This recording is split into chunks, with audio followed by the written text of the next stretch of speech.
Jaime David Fernández Mirabal, excelente senador, ex vicepresidente de la República, político de mucho tiempo y vinculado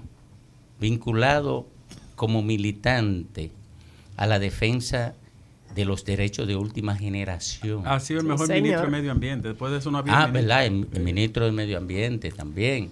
En fin, ministro de Deporte, en fin. Pero ese no es el punto.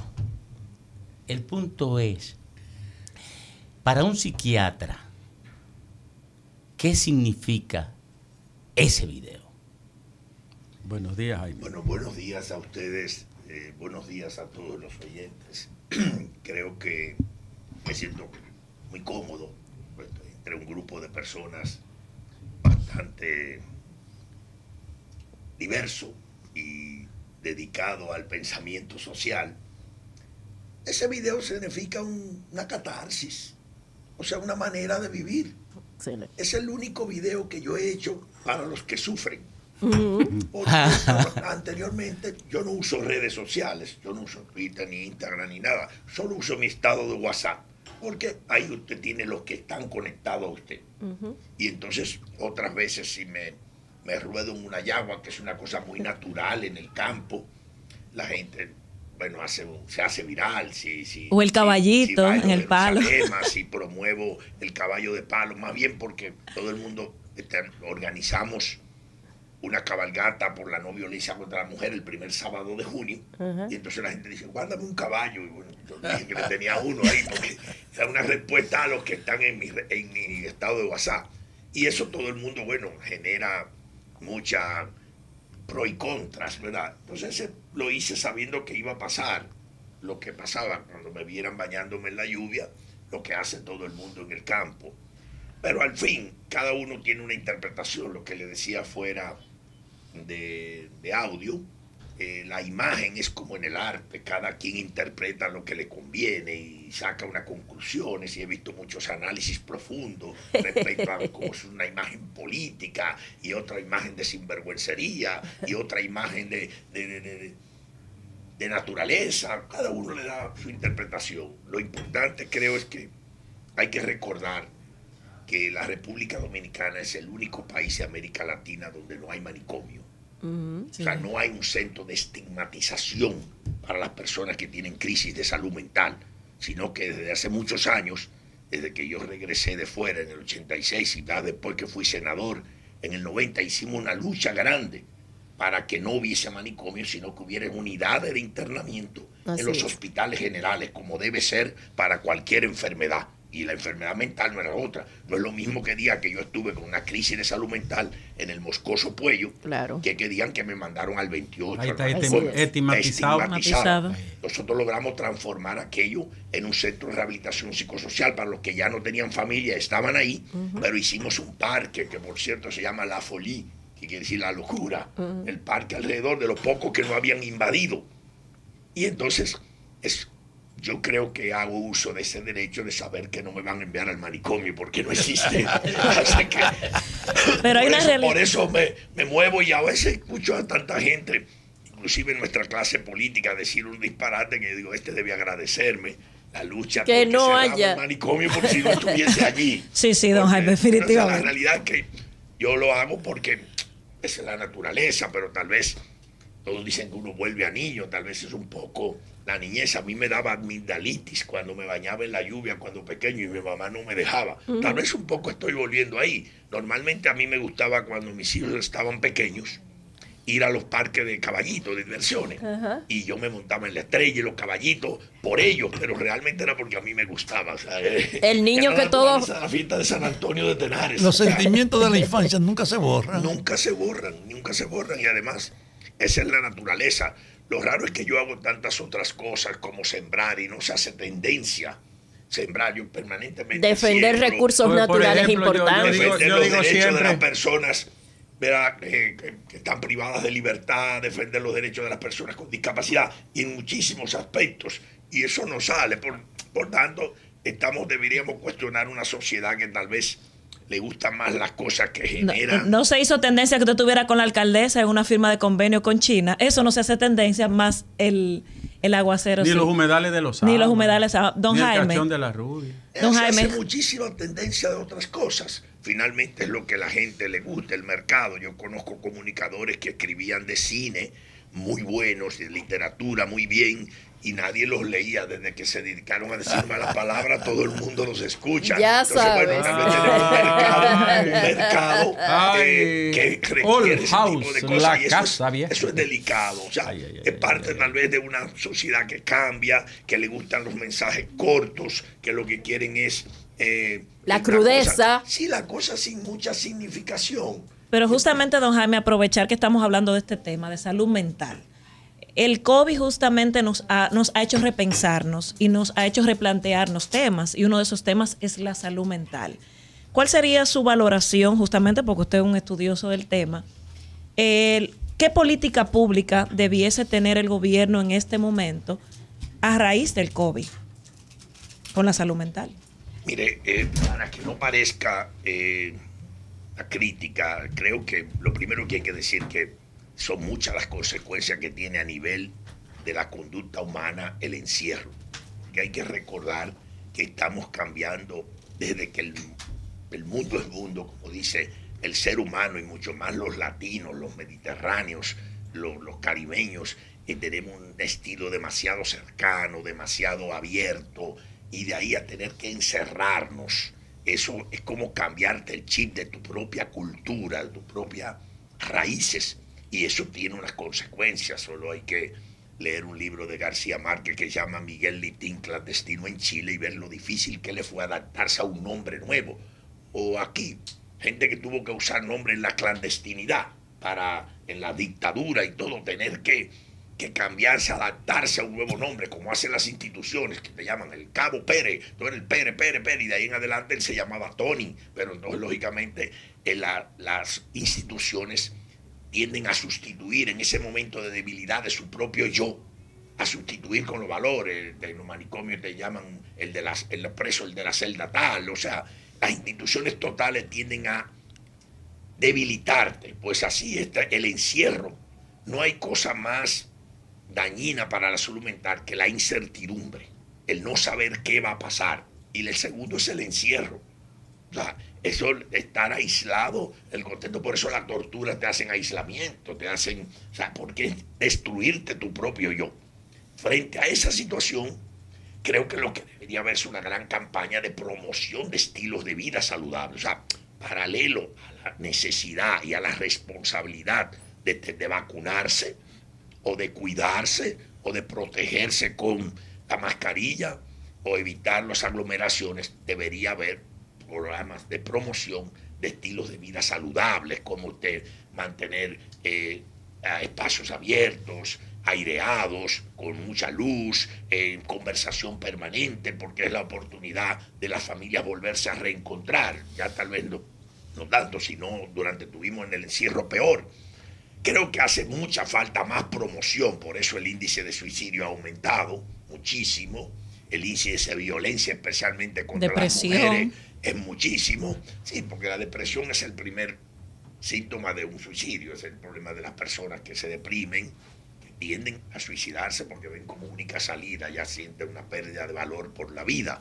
Creo que hace mucha falta esa promoción de estilos de vida saludables, cómo salir a caminar, cómo saber interactuar con los hijos y las hijas, porque es que ya sea en la sociedad moderna, donde el papá trabaja, la mamá trabaja, los hijos están el día entero en la universidad, volverte a tener que comer juntos, que antes no se hacía, eso indiscutiblemente que es otro cambio y que hay que retomar, porque es la oportunidad de observarnos.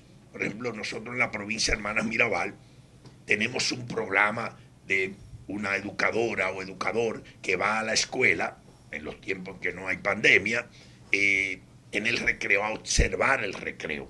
Porque un niño o una niña que no juega, que no participa en actividades lúdicas, algún síntoma hay. O hay un problema de violencia en el hogar, o está enferma, tiene fiebre.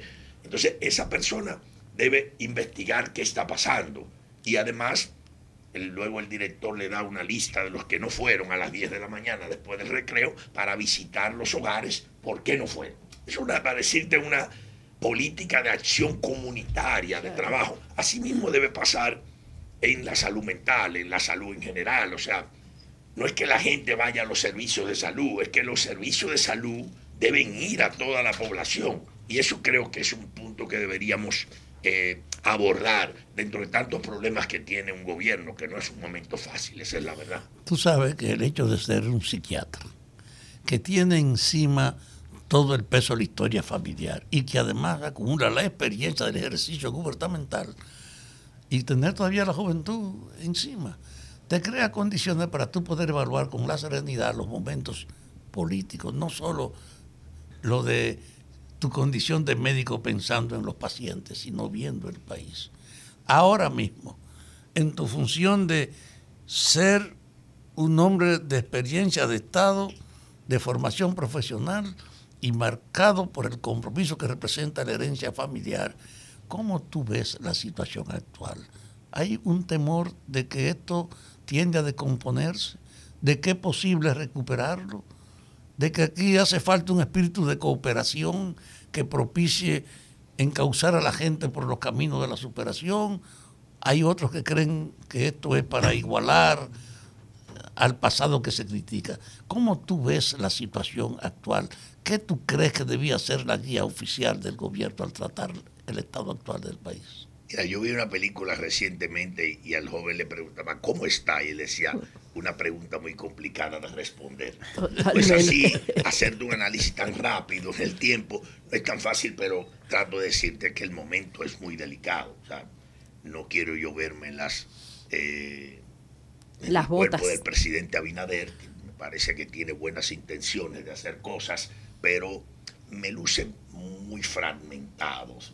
Yo dije el otro día que me parecía un poco el gobierno a las Filipinas, que tiene 7.107 islas. O sea, hay demasiada fragmentación y así las cosas se hacen un poco más difícil.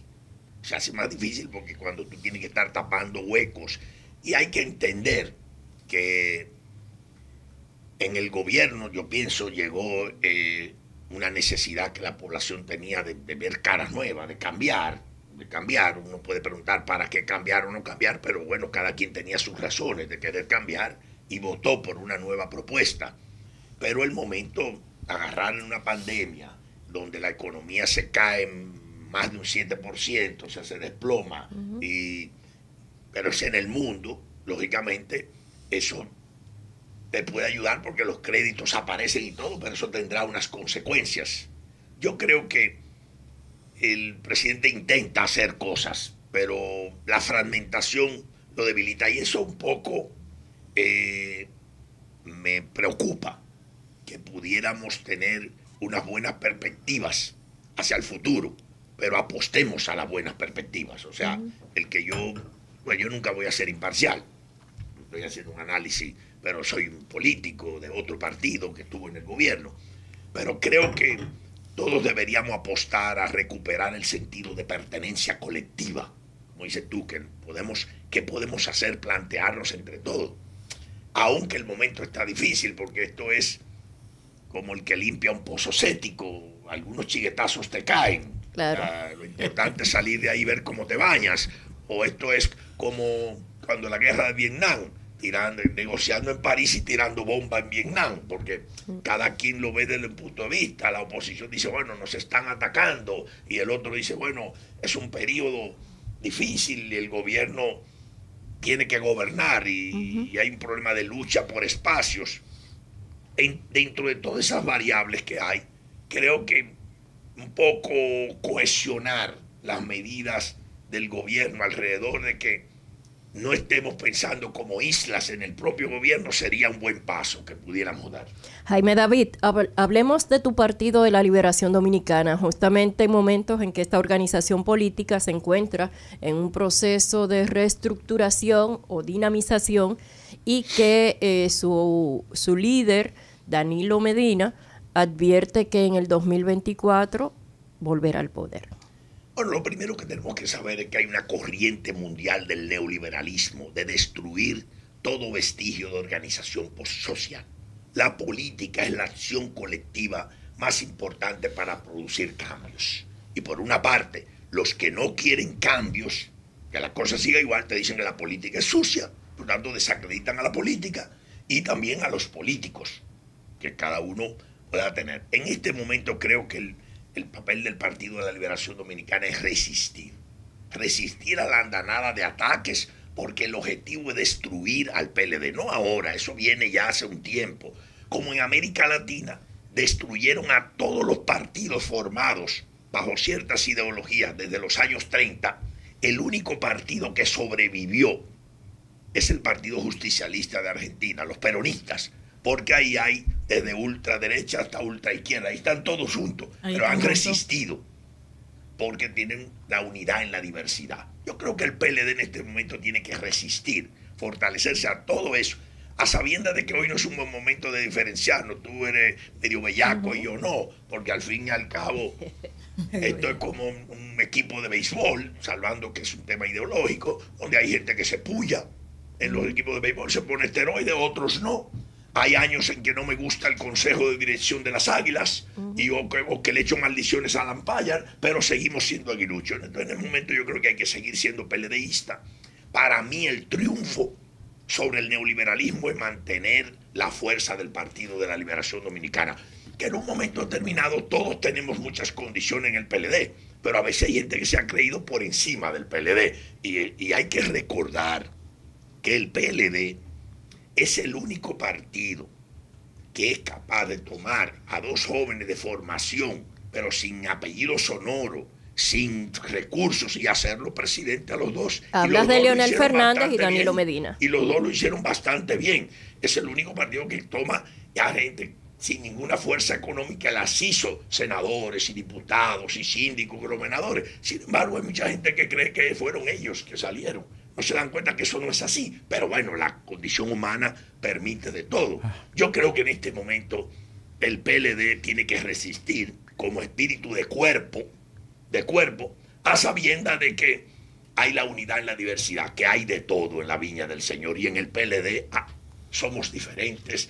Unos apuestan una cosa, una otra, tenemos diferencias en términos de las tres causales o no, tenemos diferencias en torno a la conducta ética, al querer unos que aparentan mucho y otros que no aparentan tanto. O sea, hay de todo, pero resistir, porque el PLD es el único partido que durante 20 años mantuvo la estabilidad económica y política, la paz social. Los otros que se encargan de buscar los errores, si es la corrupción, si es la prepotencia, todo, pero la estabilidad económica y política, la paz social, durante 20 años, que es el periodo republicano más largo de la historia, aquí eso es un referente del PLD, y eso es lo que se busca destruir. Nosotros somos el referente. Ojalá este gobierno lo haga bien, porque beneficia al pueblo dominicano, y si lo hace bien, pues continuarán ahí, porque el pueblo lo valorará.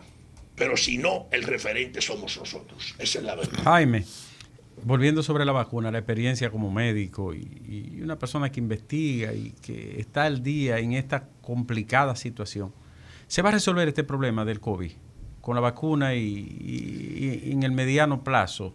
¿La ciencia está en capacidad de resolverlo?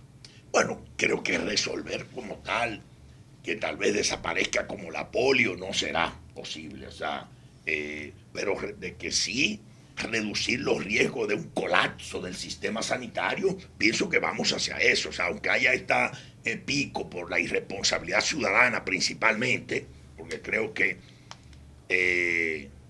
China nos ha salvado la campana, ¿verdad? A pesar de que cometemos errores de decir que no queremos a China en inversiones estratégicas y todo eso. Nos salvó la campana, ¿y de qué manera? Entonces realmente, si la gente asume su responsabilidad y se vacuna y trata de cuidarse principalmente a los sectores más jóvenes, porque ahora hay que ver que la mayoría de camas de UCI están llenas por jóvenes menores de 40 años.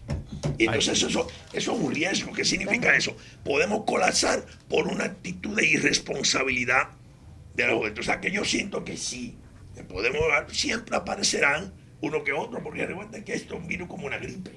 Y los virus de gripe siempre aparecen por temporada, pero no colapsaría el sistema. Ahora, yo creo que si asumimos con responsabilidad, y creo que el gobierno está haciendo su parte con las diferencias que puedan haber, las cosas podemos salir a flote. Jaime David. Andy, Sí, yo quiero una pregunta. Me llama la atención tu análisis del PLD y creo que corresponde objetivamente a un aspecto. Mantuvo la estabilidad en general en 20 años. Pero el costo de eso comienza a verse ahora. El PLD obliga a una rendición de cuentas de todas las cosas que se le hace. ¿Qué tú crees de una rendición de cuentas de esos 20 años desde el punto de vista del interés partidario? Bueno, yo creo que... Por ejemplo, usted no salió multimillonario. A usted nadie le está enrostrando eso. Y bueno, nosotros conocemos tanta gente que no tenía nada. Ya le dije que es la unidad en la diversidad.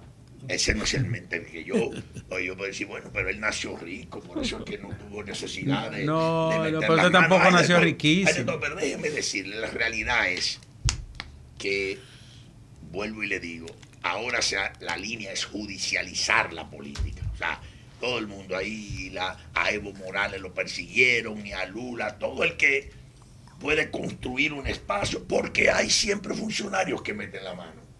Hay funcionarios, eso es lo lamentable. Y miren lo que está pasando al propio. ¿Usted cree que el presidente Abinader tiene la voluntad de que haya funcionarios que se corrompan? No. Como la lotería. Jamás. No. Pero lógicamente hay gente que va ahí porque cree que eso es un botín a público, buscar lo que cree público. Que es suyo. Por eso nosotros esperamos que se cumplan el debido proceso, que no desconfiamos del rol que juegan los magistrados del Ministerio Público, porque creo que son gente bastante honorables, y la justicia ha mantenido un nivel de independencia, y si la justicia condena, después no podemos salir los PLDistas a decir que las juezas son parcializadas, porque bueno, si elementos de prueba hay, los hay. Ahora, recuérdense que en el PLD aprendimos una máxima: decisiones colectivas y responsabilidad individual. Cuando el del PLD decidíamos que cada uno debería adquirir tanto de cuotas para el partido o de vender tantos periódicos, colectivamente lo decidíamos, pero cada uno se decía dónde están sus 5 Tenía periódicos. que reportar. Cada uno reportaba de acuerdo, y creo que eso es lo que hay que hacer en la rendición de cuentas. O sea, nuestro aval es el decir, mantuvimos la estabilidad económica y política y la paz social durante 20 años consecutivos. Pero ahora hay gente que dice, no, porque los 12 de Leonel y los 8 de Danilo, ¿quién le ha dicho a ustedes que esos son propiedades particulares? Ese es el Partido de la Liberación Dominicana, una estructura partidaria capaz de apoyar a su gobierno en todas las circunstancias. Y eso es lo que el neoliberalismo quiere destruir. Por eso han destruido los sindicatos, los partidos políticos, no importa la ideología, de derecha e izquierda, se metieron en Francia y destruyeron a los partidos políticos. Solo Alemania y España han salvado un poco, pero después en Italia destruyeron los partidos políticos, y en Inglaterra también. O sea, ¿por qué? Porque el neoliberalismo no le interesa que haya una fuerza política coherente tanto de derecha como de izquierda, y ese ha sido su aval. Y en el fondo yo defiendo al Partido de la Liberación Dominicana porque es en este momento el único partido que queda. Los otros son agrupaciones políticas que están en proceso de consolidarse o no. Pero el que queda como partido con raíces, donde hay el hijo mío es PLDista porque como es uno del Liceo de las Águilas, yo soy porque mi abuelo lo era. O sea, esas raíces son muy profundas. Y defender al PLD, diría yo que es mi posición antiimperialista en este momento. Don Jaime, 2 preguntitas muy rápido. Una, ¿se resolvió el problema con la cárcel de Salcedo? Y 2, hay muchos temas pendientes en medio ambiente. Cuance, la Balcázar, ahora el tema con el río Masacre. Usted que es un gran defensor del tema medioambiental, ¿cómo está la situación? Las 2 preguntas. Lo primero es, en la provincia de Hermanas Mirabal aplicamos un modelo de reforma carcelaria intentando aplicar la ley 224/84 que se creó cuando el gobierno del presidente Jorge Blanco, que era muy avanzada de acuerdo al modelo de Costa Rica. Ni siquiera le hicieron el reglamento, nunca la aplicaron. Entonces es una ley tan avanzada que ni la quiere poner en práctica la Dirección de Prisiones. No la quería porque quería manejar a su discrecionalidad. Ni tampoco les interesaba a otros sectores, a los militares, cambiarlo. No hemos logrado. Seguimos avanzando con lo que podemos. Pero después que usted forma un grupo de militares en un sistema carcelario y se lo cambian todos de golpe, difícilmente eso. Y te traen una serie de gente que tiene experiencia, pero experiencia en el viejo modelo. Y entonces la experiencia todos la conocemos. El viejo modelo, a los guardias lo mandan, defiéndete en esa cárcel, o a los policías también. O sea, no hemos podido, pero hacemos lo que podemos, porque yo tengo 30 años que voy ahí como voluntario, me ocupo de la parte de definir el perfil psicosocial de cada interno, ahí es un modelo avanzado, los internos salen, pero el papel del ejército, de la seguridad en este momento, la ley 224/84 decía que la seguridad está bajo la dirección provisionalmente del recinto. Allá no quieren hacer caso. Ahora la ley cambiaron, hicieron otra ley, pero hay otra ley que ni siquiera contempla nada de eso, está en el aire y nadie la defenderá porque no le interesa manejar la discrecionalidad, que es lo que genera corrupción, la discrecionalidad. O sea, ahora se acaba de salir un inspector que permitía visitas por dinero, pero lo cambiaron, no le hicieron ninguna sanción. Y no pasa nada. Al otro que hay que preguntar qué pasó al que vendía puestos y nadie dijo nada, lo cambiaron de lugar. Entonces esa es una costumbre que ahora entonces se ve cuestionada y veo que el Estado Mayor tiene que salir. No salgan, yo conozco casos en la policía, en la situación. La policía, por ejemplo, había un director de la academia de 2002, por ejemplo, desde septiembre del 2003 hasta abril del 2004, le cobraba todos los cadetes y nunca le devolvió para unos uniformes, para una planta. Entonces cuando veo el mayor Mercedes, ese que estaba traficando con droga, ese de esa promoción. Los que salieron serios de esa promoción es porque no aprendieron lo que le enseñaron. Claro. Son unos anormales. O sea, hay un sistema de corrupción generalizado que no permite. Entonces, la experiencia de la provincia de Hermana Mirabal de reforma carcelaria, de haber ganado el premio de los derechos humanos, se ve ahora estancada porque de alguna manera hay un sector que no quiere cumplir lo acordado. Respecto al otro tema medioambiental, de medio ambiente, creo que es un ministerio muy difícil, porque es un ministerio donde hay que darle mucho pao, principalmente a los ricos, porque los que no quieren cumplir las leyes ambientales, la mayoría son gente de poder. Grandes empresarios. Sí, grandes empresarios yo tenía que pasarme el tiempo en un helicóptero viendo si la planta de tratamiento de determinada fábrica estaba funcionando, si meneaban los aireadores o no, o si la chimenea de las industrias mineras, la Falconbri, funcionaba, que está ahora negra ahora. Bueno, por tiempo se la hacían poner blanca porque le hacían cambiar el filtro. O si vertieron sus químicos en tal o cual río. Pero, ¿qué pasa? Los políticos en general, le hace de cualquier partido, los que han llegado ahí, prometemos el problema medioambiental, cultura, mujer, juventud y deporte. Son de que los temas fundamentales, son los 5 ministerios que menos presupuesto tienen. Porque el problema es que todos decimos lo mismo, pero a la larga vamos a la realpolitik, como dice. O sea, el pragmatismo nos termina diciendo que todos los fondos se deben ir a determinado lugar. O sea, medio ambiente la tiene difícil nuestro ministro, que espero que haga lo que pueda, porque es que es un sitio donde hay que dar mucho pau. El que va a ir y que ¿cómo se llama eso? A concertar políticamente y el debido proceso. Yo debo confesar, el que se metía en un área protegida cuando nosotros estábamos, lo sacábamos. Y luego nos íbamos a la justicia, que él demostrara si lo saqué violentamente de lo que era mío, que es el Estado al que yo tengo que representar, o yo lo saqué legal, como debería ser, porque eso como se me mete un ladrón en su casa. O sea, si los farallones se mete la gente allá en Santo Domingo Este y se va al debido proceso, en lo que fueron al debido proceso, en lo que fueron a sacarlo, ya habían tumbado todos los farallones y hubo que tumbar casas entonces. Pero si tú lo sacas el primer día como un ladrón de tu habitación, pero si tú te vas al debido proceso, entonces de alguna manera aquí la sociedad tiene que empoderarse para poder lograr resultados en el medio ambiente. Una última pregunta de mi parte, Jaime David. Una visión integral tuya, ¿hacia dónde va la República Dominicana con todos estos aspectos que tú mismo has resaltado? Bueno, en realidad ya hace mucho que yo dije que iba a ser reincidente la esperanza. Y a pesar de muchas cosas negativas, yo creo que si somos capaces de recuperar el sentido de pertenencia colectiva, si somos capaces de volvernos a organizar, porque ahora mismo hablando de medio ambiente, todos los niños hablan de medio ambiente, pero no surgen organizaciones ambientalistas fortalecidas. Y si no hay organización, no hay fuerza para producir los cambios o para hacer respetar las leyes. Pero creo que al fin y al cabo nosotros deberemos seguir apostando por lo bien hecho. Y el que apuesta por lo bien hecho tiene una experiencia que puede servir para mucho, y yo creo que el país, con altibajos, si logramos, si somos capaces de sentarnos a hablar y colocar el país por encima de las coyunturas o por encima a veces de los colores, sin dejar de defender su color, lógicamente, podemos avanzar. Tengo expectativa de que podemos ir hacia adelante. Ahora, el mundo tiene que hacer su parte, no solo la República Dominicana. O sea, hay que reconocer que hay que reevaluar en este momento el tema de la deuda externa a nivel mundial. ¿Cuánta falta nos hace Fidel Castro de volver a pagar, a hablar del tema del pago de la deuda externa? Porque los países pobres son los que van a sufrir. Recuérdense que las vacunas no han llegado a la mayoría de países del África.